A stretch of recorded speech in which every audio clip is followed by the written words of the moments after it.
तो गाइज आप सबों को बहुत ज़्यादा डाउट थी मोल कॉन्सेप्ट को लेकर के, कमेंट आप लोग बहुत कर रहे थे ना। चलिए लेकर के आ चुका हूँ एक और स्पेशल वीडियो।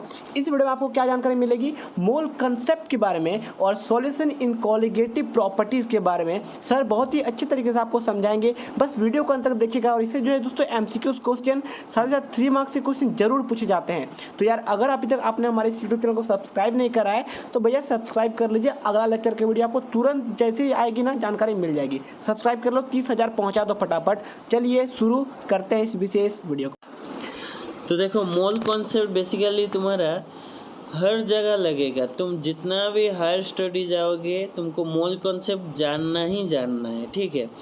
तो मोल कॉन्सेप्ट क्या होता है, देखो तुम्हारा पहला तो है चीज़, देखो मोलारिटी क्या होता है। मोल पहले क्या होता है जान लो तुम। मोल जो होता है तुम लोगों का, मान लो कोई भी एलिमेंट हो गया, उसका मोलर मास जो होता है 1 मोल के बराबर होता है, ठीक है। एग्जाम्पल के तौर में बताता हूँ मैं तुमको। अगर तुम O2 लिए हो, ठीक है, O2 का मोलर मास कितना है बताओ। O2 का जो मोलर मास है तुम्हारा 32 ग्राम। तो O2 के लिए जो है तुम्हारा 32 ग्राम जो होगा 1 मोल। समझ में आ रहा है। वैसे ही देखो अगर हम लोग हाइड्रोजन लेंगे तो हाइड्रोजन का मोलर मास तुम्हारा कितना होता है 2 ग्राम। तो हाइड्रोजन के लिए 2 ग्राम ही 1 मोल है, ठीक है। समझ में आ रहा है। इसी तरह से किसी भी एलिमेंट का उसका जो मोलर मास है 1 मोल के बराबर होता है, ठीक है। और उसमें कितने नंबर्स ऑफ तुम्हारा मॉलिक्यूल्स रहता है 6.022 into 10 to the power 23 molecules रहता है। यानी कि मैं तुमको आसान भाषा से समझाऊं तो जो हाइड्रोजन है, हाइड्रोजन जो 2 ग्राम है वो 1 मोल के बराबर है। और हाइड्रोजन का जो 2 ग्राम में 6.022 into 10 to the power 23 numbers of molecule रहते हैं, ठीक है। तो मोल्स के बारे में कुछ समझ में आया होगा। फिर देखते हैं तुम्हारा मोलारिटी क्या होता है। मोलारिटी जो होता है तुम्हारा, molarity is defined in number of moles of solute. Number of moles of solute, क्या number of moles of solute in 1 litre solution. ये ध्यान रखने वाला बात है। Number of moles of solute dissolve in 1 litre solution, यानी कि molarity equals to moles of solute बटे में वॉल्यूम ऑफ सॉल्यूशन, यानी कि मोल्स ऑफ सॉल्यूट। मैं बोला मोल्स कितना लेना है, जो भी तुमको वहाँ दिया होगा कंपाउंड तो उसी का तुमको निकालना है मोलर मास। मान लो तुमको दे दिया, क्या दे दिया तुम्हारा NH3, ठीक है। तो NH3 जो है वो दे दिया अगर, तो नाइट्रोजन का तुम्हारा हो जाएगा कितना। अगर तुमको मान लो एक एग्जाम्पल तौर में समझते हैं, देखो नीचे एक एग्जाम्पल किया हुआ हूँ मैं। अगर दिया तुमको molarity of 2 gram of NaOH in 200 ml, तो देखो एक क्वेश्चन उससे पहले हम लोग कर लेते हैं। अगर तुमको पूछेगा मान लो 40 ग्राम का NaOH दिया हुआ है तुम लोगों को, 40 ग्राम NaOH दिया हुआ है, ठीक है। तुम लोग आसानी के लिए पहले एक आसान क्वेश्चन करते हैं, ठीक है ना। तो 40 ग्राम NaOH दिया हुआ है 1 लीटर सोल्यूशन में, तो तुमको बताना है कितना मोल, यहाँ मोलारिटी बताना है, ठीक है। और मोलारिटी का जो सिंबल होता है कैपिटल M होता है, ठीक है। तो 40 NaOH का पहले तुम लोगों को निकालना होगा क्या मोलर मास। तो नाइट्रोजन का कितना होता है, सोडियम का कितना होता है 23 प्लस ऑक्सीजन का कितना 16 प्लस हाइड्रोजन का 1 होता है, यानी कि 40 ग्राम। तो 40 ग्राम जो है NaOH के लिए 40 ग्राम जो है वो 1 मोल है, समझाया हूँ अभी। तो 40 ग्राम से 1 मोल है, तो मोलारिटी जो है 1 मोल बटे में लीटर ऑफ सॉल्यूशन 1 लीटर दिया गया है, तो 1 बटे 1 निकल टू 1 मोलर सॉल्यूशन होगा ये। तो 1 m जो है तुम्हारा मोलारिटी निकल के आएगा, ठीक है। तो नेक्स्ट एक क्वेश्चन और देख लेते हैं। देखो तुम्हारा यहाँ जो क्वेश्चन है molarity of 2 gram of NaOH in 200 ml solution, तो तुमको पहले NaOH का क्या निकालना होगा मोलर मास। तो NaOH का मोलर मास कितना है 40, तो 40 जो है 1 मोल है, यानी कि तुम्हारा 1 ग्राम जो होगा 1/40 मोल्स होगा ना। तो 2 ग्राम जो होगा 1/40 इंटू 2 मोल्स होगा। तो तो 1/20 मोल हो जाएगा। 2 ग्राम जो है 1/20 मोल तुमको पहले मोल में निकालना है। यहाँ जो फॉर्मूला है नंबर ऑफ मोल्स बटे में वॉल्यूम ना, तो मोल्स में निकालना है। तो जितने ग्राम दिया होगा उसको तुमको मोल में कन्वर्ट करना है। पहले तो मोलर मास निकाल लेना है उस चीज़ का, तो उस चीज़ का जितना मोलर मास है वो 1 मोल है। जैसे कि यहाँ NaOH का मोलर मास 40 ग्राम है, तो NaOH के लिए 40 ग्राम जो है 1 मोल है, ठीक है। तो यहाँ जो तुम्हारा 2 ग्राम कितना मोल है 1/20 मोल, और वॉल्यूम कितना दिया हुआ है, वॉल्यूम लीटर में लेना है, ठीक है, लीटर में लेना है। यहाँ लेकिन तुम्हारा ml में दिया हुआ है, तो 200 ml जो है तुम्हारा वो कितना लीटर है, तुम्हारा 1000 ml जो होता है 1 लीटर होता है। तो तुम्हारा 200 ml जो होगा वो कितना होगा बताओ, 0.2 लीटर होगा, यानी कि 2/10 लीटर होगा। तो यहाँ तुम सॉल्व करोगे तो 0.25 मोलर आ जाएगा। तो समझ में आ गया होगा, आशा करता हूँ बढ़िया से समझ में आ गया होगा मोलारिटी क्या चीज़ होता है, ठीक है। तो नेक्स्ट देखते हैं मोलालिटी क्या होता है। मोलालिटी जो होता है तुम्हारा स्मॉल m डिनोट किया जाता है। तो molality defined as the number of moles of solute per KG solvent. देखो वहाँ तुम्हारा क्या था, वहाँ तुम्हारा था मोल्स ऑफ सॉल्यूट बटे में वॉल्यूम ऑफ सॉल्यूशन था। क्या था, वॉल्यूम ऑफ सॉल्यूशन।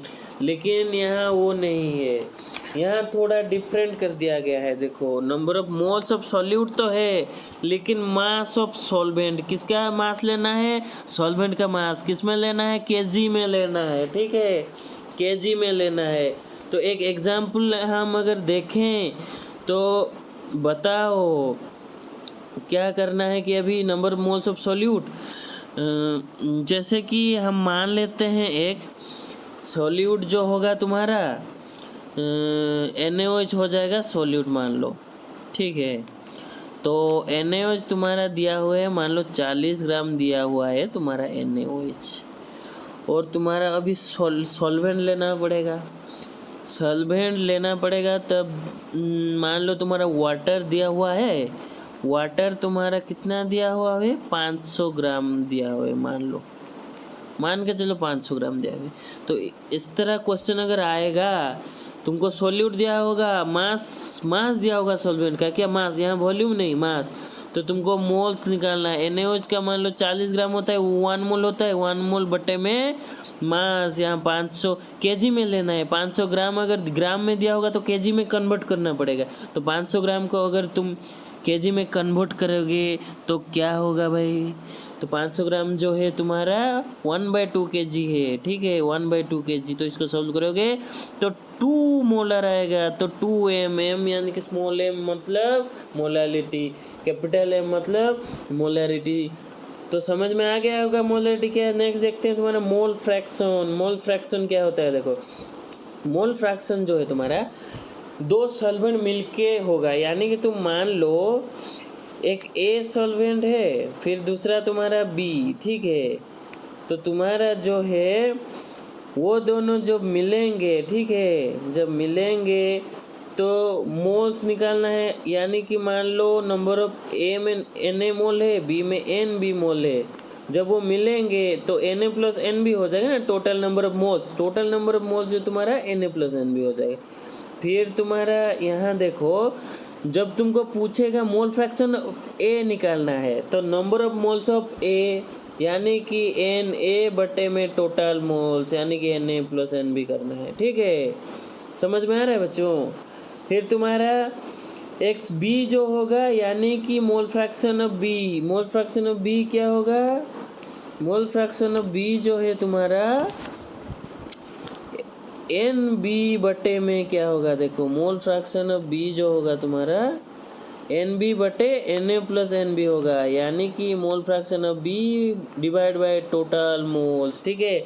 यहाँ में 2 सॉल्यूशन दिया था, अगर तुम लोगों को 3 सॉल्यूशन दिया होगा, देखो A, B और C, तब तुम्हारा A को निकालने के लिए Na by Na plus NB plus NC करना पड़ता है, क्योंकि टोटल मोल्स जो है तीनों का मिला के ना टोटल मोल्स होगा। फिर NB का पूछता, अगर तुमका B का मोल फ्रैक्शन पूछता है तो mole number of moles of B में कितना मोल्स है डिवाइड बाय टोटल मोल्स करना पड़ता है। उसी तरह C का भी निकाल लेते हैं, ठीक है।